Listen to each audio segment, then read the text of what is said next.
Hey there, guys. This is Robert from. I hope I get to do the redneck reviews with my friend Lane. He's been reviewing one of my favorite. Well, not my favorite. This book hadn't been exactly the best one, but it's a Marvel, and I am by far more a Marvelite than I am a DC fanatic. But that's not point. That's not the point here. I'm going to give it a fair review, and I'm going to point out any weaknesses I feel it has. All right. So I'm going to beat, like I said, I'm going to beat my friend Lane to the punch here and do a review of Infinity number 5. Awesome cover page. I'm going to give it that first off.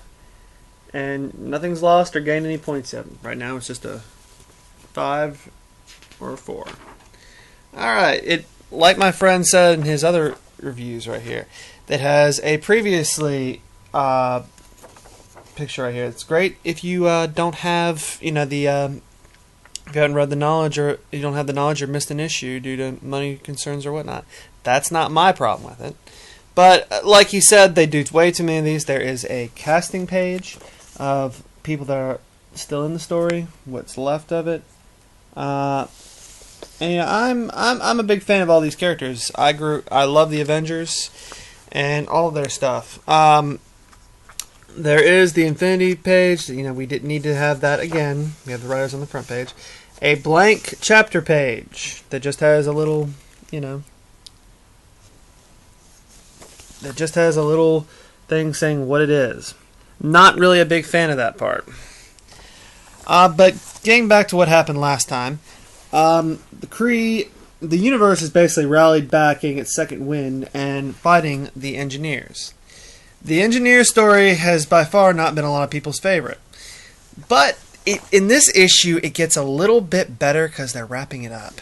You see on here that Cap and, some of the newer Avengers and members of the Imperial Council are, rolling it out. They're running the Engineers' armies and the Alphas, the Builders, all out of the way. The Gardeners are still around, but they're more or less on our side at the moment. And it just gets to this awesome point that the Hulk, they're wrapping up world after world. These worlds are so grateful because they've been, the Engineers and the Builders have been destroying planets left and right. So this is really cool, and I don't think anything would make you happier if you're a Marvel fan or an Avengers fan to see this picture of these people who are so grateful because in the last issue the Avengers turned the tide. They're not the weak humans that they thought they were, and there's this part where there's this part in the book where it says Docrum 7 is free again, and it's an Avengers world. So that to me is awesome. I'm just smiling from ear to ear on that one. And they're all fighting back in these. They are taking it to these Builders. There's that. I gotta agree with my friend here. That is the most disgusting costume for Miss Marvel ever created. So listen to me, Marvel, from your fan who will always support you. Go back to the original Miss Marvel costume. It is beautiful. It is sexy. And, I guarantee you that they like that better than this disgusting... Ugh. Don't... Do yourself a favor and go back. But anyway... Like we said on here, all these worlds are fighting back, and it's all because of the Avengers. They are just taking back world after world after world, and it's really this great moment for everyone because they see that this can be like World War II. We can win this. We just have to have someone who says we can do it. And the story goes on from there, where they're arriving in victory and everything. And then Gladiator comes to them. Captain America and Thor, who have been the heroes of this whole thing. And he comes to them with grave news. Cap's like, well, is it grave news that we're having a victory celebration and you're sponsoring with all being the imperial majesty of the empire? He's like, no, I'm sorry, my friends. Earth has fallen. So the initial wave of Thanos' army has taken Earth. I mean, it's an occupied state. Like it said in the last issue, that she would not fall hard, but eventually she fell. And we go back to the Thanos story, which has been the stronger of the two, in my opinion. It's had its weak points too. I'm with my friend Lane on the founder of Redneck Reviews, where he like he said, Black Bolt and Doctor Strange and Namor, not my favorite characters. I'm an avid Marvel reader, so I sort of predicted something like this, but Doctor Strange just giving up without a fight. No, guys, that was terrible. That's not what this should have been. Another up and down of the Infinity series.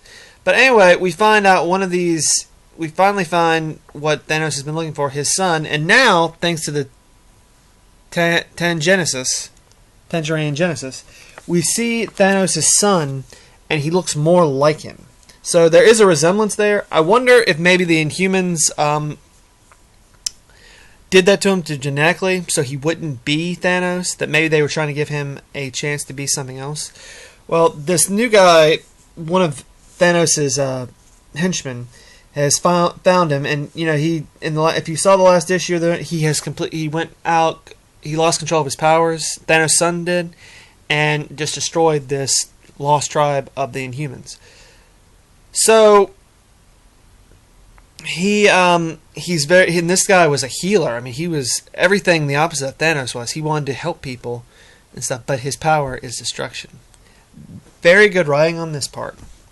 I love this change up. But anyway, this henchman of Thanos is telling him that, whatever you think of yourself, your destructive gift, it's still a gift. You can do things that no one else can. And he doesn't particularly see it that way. He didn't want to be that way. He says, why am I like this? And you see this armor he's spent to control himself. I mean, he has major destructive power, just like Thanos does. And, Thanos is still trying to get control. We don't really know exactly what Thanos' true motions are. He doesn't want... If you've read the series, he's not after the gem. He's after his son.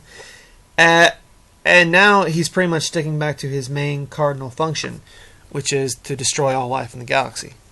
He is, willing to do that. And, he has Black Bolt here. Black Bolt is still alive. That part bothered me a lot. I was like, poor Black Bolt. After that heroic stand, he's still alive. And Thanos is not the one to be found alive with. He's doing terrible things to him.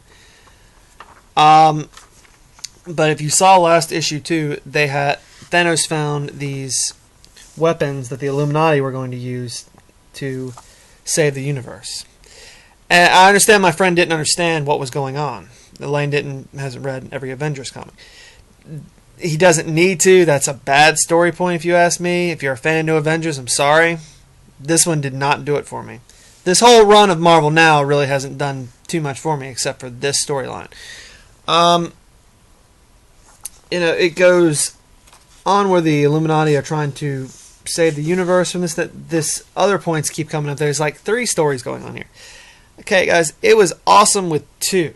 It wasn't even really awesome with 2. The Builder story got really convoluted with this one, and it was too many fronts. Could not get along here. What happens now is, as far as what's going on, Thanos, now cementing his hold over this place, is after the one place on Earth he hasn't been able to conquer, Wakanda. And this is really particular because in this issue, T'Challa cannot go and help Wakanda. Well, T'Challa, the Black Panther, cannot go help Wakanda because Thanos has found these weapons and they've just been alerted to these weapons that can destroy the entire planet. So, being a good king and a great king, he has to go and just take it back from Thanos. And the story, as far as the dialogue, it's been really quick. The only bad thing is it cuts too much in this issue.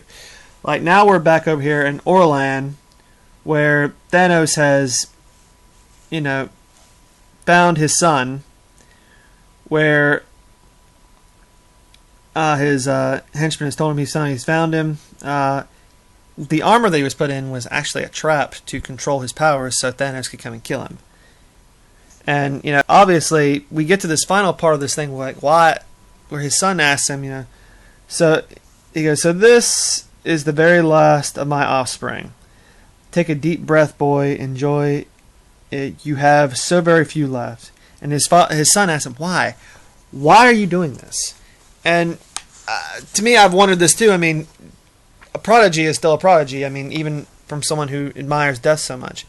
Because you keep awakening at night. The very idea of you out there existing, it's disgusting to him. I think, they're trying to play it out, that he is still the one, he's still in love with death. And he wants to just completely rectify the situation that he is not, he's not going to be satisfied till everything in the universe is dead. I think that's the way they're going with it. And that part is sort of moot, and right in the middle of it, they are interrupted by members of Thanos' race, the Ebony Maw, where he starts to tell him from their space scanners, there are ships arriving at Titan. So now, apparently, the Council is at Titan, Thanos' home planet, and they're tearing stuff down too. So we go to this last little bit of the issue, and we see combined forces of the Shi'ar, the Kree, and the Skrull. They're all coming to come help Earth. We've done Earth has done the most of this, and now we're going to be repaid by the rest of the galaxy. This is awesome. Like I said, the art is about the same. So, like my friend said, without a biased opinion, I give it a 4.5. The story, even though I'm a Marvel fan, and you see my shirt right here. Well, number one right here is Iron Man. Always and forever will be my favorite. But this one I have to give a 3.9 because it jumped back and forth through too many points of view. And this one did it great. It just wasn't. It was just like the rest of the story, the rest of some of the Infinity stuff. It was too convoluted. I have to give that part right there to it. The next part is in Avengers 22 and 23. I haven't actually got those issues yet, so once I get them, we'll finish up our round of the Infinity, which has not been a bad story. So there you have it, guys. The redneck review for this one from me. If like I said, my friend lets me do this. I give it a 4.5 for the art and a 3.5 for the story, just because of the convolution. Thank you so much, guys. This is Robert. Hope y'all enjoyed it. Bye.